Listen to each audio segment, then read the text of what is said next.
À manger ou à boire, gros sac on peut pas tout avoir. Faut tenter que ça marche ou que ça foire. Y'a des clichés qu'on conforte pour pas être une parodie soit vif. Quand je vois comment on se comporte, j'ai peur que le paradis soit vide. Logique. Je sens, je foire, je rentre, je fume. Bonjour à toutes et à tous, bienvenue sur cette nouvelle vidéo sur la chaîne. Premier format qu'on va faire en mode revue de presse. On va parler de différents sujets qui sont arrivés ces derniers temps. Comme vous l'avez vu dans le titre, dans la planète football, on va utiliser quelques grands axes. On va parler de ce qui s'est passé évidemment en Ligue des Champions, la double confrontation PSG-Bayern, ce qui se passe au Real depuis l'élimination en Ligue des Champions par cette même équipe du Bayern, et fait tout récent apparemment une bagarre aurait éclaté entre Tchouaméni et Valverde. On n'est pas là pour faire dans le sensationnel. La bagarre entre Tchouaméni et Valverde, j'en ai rien à foutre. C'est des hommes majeurs et vaccinés. Ils font du sport. On a tous un jour été dans un vestiaire ou dans une équipe de sport où on s'est énervé avec la personne. Je vais absolument pas m'attarder sur ça. Ensuite, qu'est-ce qui se passe au Real Madrid? C'est un peu honteux d'oser parler du Real Madrid alors qu'il n'y a pas de fait de jeu. On parle pas de sport. Quand on n'est pas dans le sportif sur le terrain, tout ce qui parle d'extra sportif, généralement ça sent pas très bon. On a vu ce qui s'est passé sur la demi-finale PSG-Bayern. C'est des matchs qui ont mis tout le monde d'accord. C'est deux équipes qui se sont battues jusqu'au bout. Score final des deux confrontations, 6-5 pour le PSG, 11 buts marqués en deux matchs. Une double confrontation assez épique. Le PSG, fidèle à lui-même, qu'on le veuille ou non, c'est une des plus grandes équipes d'Europe actuellement. Même moi qui étais pas un hater, mais qui reprochait au PSG de ne pas tomber sur des adversaires de prestige, on tombe sur un Bayern Munich explosif. Plus de 120-130 buts cette saison. Et au match retour en 90 minutes, ils ont mis 0 but. C'est que dans le temps additionnel que Harry Kane a égalisé pour le 1-1. Mais quand tu tiens une équipe comme ça, et en plus ils ont laissé le ballon vers la 65e, 70e, ils avaient déjà laissé le Bayern attaquer. Alors que le PSG c'est une équipe de possession. Donc si le PSG, en plus de son armada offensif, a ce délire de je peux défendre, je peux tenir un score pendant 90 minutes face à la plus grosse équipe offensive d'Europe, ça va être très très dur de les arrêter. Ils sont qualifiés pour la finale, je pense que ça va être une formalité. Je ne manque pas de respect à Arsenal, mais au vu de la saison, au vu du tableau de Ligue des Champions, je pense que le PSG va gagner sa deuxième Ligue des Champions très facilement, et bravo à eux.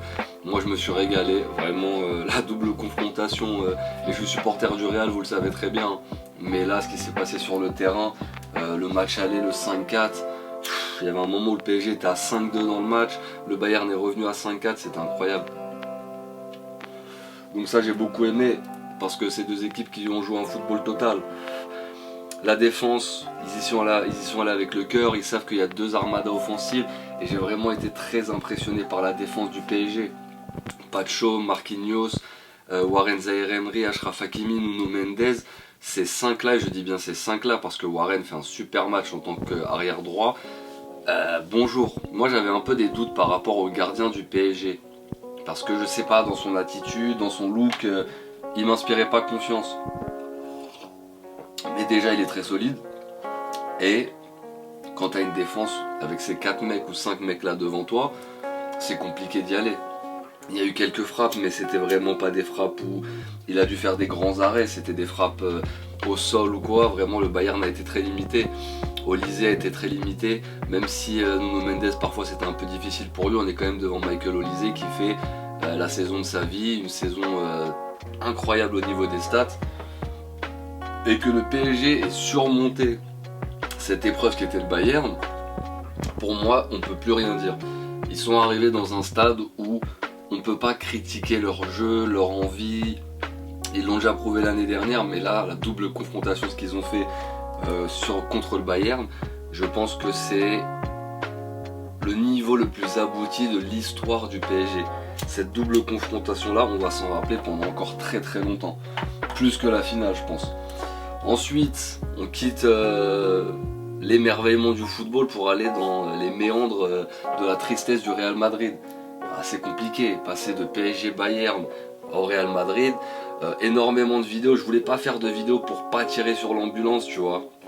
Je voulais pas C'est pour ça qu'en début de vidéo je vous ai désamorcé le délire de Tchouaméni Valverde, j'en ai absolument rien à foutre. Maintenant, ce qui me pose problème, c'est qu'on parle vraiment trop d'extra sportifs au Real Madrid. Depuis l'arrivée de Kylian Mbappé et depuis l'annonce de la deuxième saison blanche, on entend tous les médias, les insiders, les supporters, les réseaux, tout le monde parle du Real, alors qu'il se passe pas grand chose sur le terrain, c'est un peu triste. Je trouve ça un peu triste. Moi, ce que j'aimerais qu'on parle, c'est de tactique. Par exemple, si on parle d'Mbappé, pourquoi ne pas parler du fait qu'il n'a jamais eu d'entraîneur pendant plus de 2-3 ans dans sa carrière? Ça, je trouve ça intéressant. 2-3 ans dans sa carrière, tu restes avec le même coach qui apprend à te connaître, qui connaît tes failles, tes faiblesses, tes forces. Là, je trouve ça un peu compliqué. On parle beaucoup d'extra sportifs et je comprends un peu les deux avis. J'ai le cul entre deux chaises parce que t'as un mec qui va me dire mais frérot, il met 41 buts en 41 matchs. C'est une force incroyable, et je vais comprendre tous les gens qui vont me dire ouais mais il gagne pas, il a réduit le possible des buts du Real Madrid. Avant c'était 10 buts, 10 buts, maintenant c'est 40 buts pour un seul mec. Quand il est pas là, on gagne des matchs, quand il est là, on gagne pas de matchs. C'est compliqué, on est vraiment face à pour moi un scénario inédit. Quelqu'un qui est successful au Real Madrid, qui met des buts, mais l'équipe ne gagne pas. Alors encore une fois, dans toutes mes vidéos, je dis aux gens de prendre le temps. Si vous regardez toutes mes vidéos sur le Real Madrid depuis un certain moment, je dis aux gens de prendre le temps. Cristiano Ronaldo n'a pas gagné de Ligue des Champions sa première année au Real. Il est arrivé en 2008-2009 et il a gagné en 2013-2014, donc au bout de 4 saisons. Kylian Mbappé, c'est que sa deuxième saison, et je rappelle que au niveau du club, il y a eu des décisions qui ont été prises en se disant, après ce qu'on a vu face au Bayern Munich, donc j'avais pas fait de vidéo depuis, mais il y a eu une très belle confrontation Real-Bayern, Bayern-Real, où on a perdu 3-2 à l'aller et 4-3 au retour.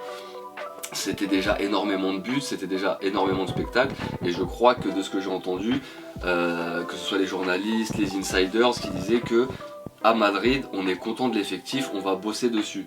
Bosser dessus, ça veut dire quoi? Prendre un coach, mais si le coach tu le vires au bout de 6 mois, il n'y a pas le temps d'installer. Est-ce qu'il ne faudrait pas prendre exemple un petit peu, par exemple, sur le PSG, avec Luis Enrique qui la première saison n'a pas gagné, la deuxième saison il a gagné, troisième saison il est en finale, parce qu'ils lui ont laissé une année. À ce niveau-là, une année c'est énorme. La valse des coachs dans les grands clubs, ça va très vite, mais on regarde Flick au Barça, qui arrive à gagner deux saisons de suite le championnat, parce que le Barça va gagner le championnat, c'est plus un secret, hein. Et au Real Madrid, pas de championnat, pas de Ligue des Champions. On peut pas gagner avec des champions tous les ans, mais il s'agirait de faire bonne impression. Et le problème, c'est qu'on a fait bonne impression. Donc il y a énormément de problématiques en même temps au Real qui donnent une situation assez unique. On a fait une belle campagne de Ligue des Champions, malgré qu'on ait changé de coach en milieu de saison.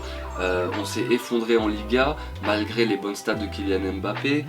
Il y a eu des joueurs qui se sont montrés qu'on pensait oublier comme Valverde, des très belles choses de Trent Alexander-Arnold, Arda Güler qui fait une super confrontation contre le Bayern, Bellingham qui revient de blessure, Vinicius qui arrive à tenir la baraque quand Mbappé n'est pas là. Ça fait beaucoup d'informations. Donc il faut apprendre à gérer tout ça, et le luxe, le vrai luxe dans ce monde et dans tous les domaines, c'est le temps. Donc je pense que le Real Madrid devrait prendre ce temps, rester un petit peu en dehors des médias, se reconcentrer sur le football, parce que l'extra sportif, au bout d'un moment, ça tue un club, et je déteste parler de ça sur la chaîne. Donc voilà, c'était une petite revue de presse de ce qui s'est passé ces 2 dernières semaines dans le foot. Peut-être que j'en referai, peut-être que j'en referai pas. En attendant, bravo au PSG qui sont en finale pour la 2e année consécutive, bravo les Parisiens, et à bientôt pour une prochaine vidéo. Ciao.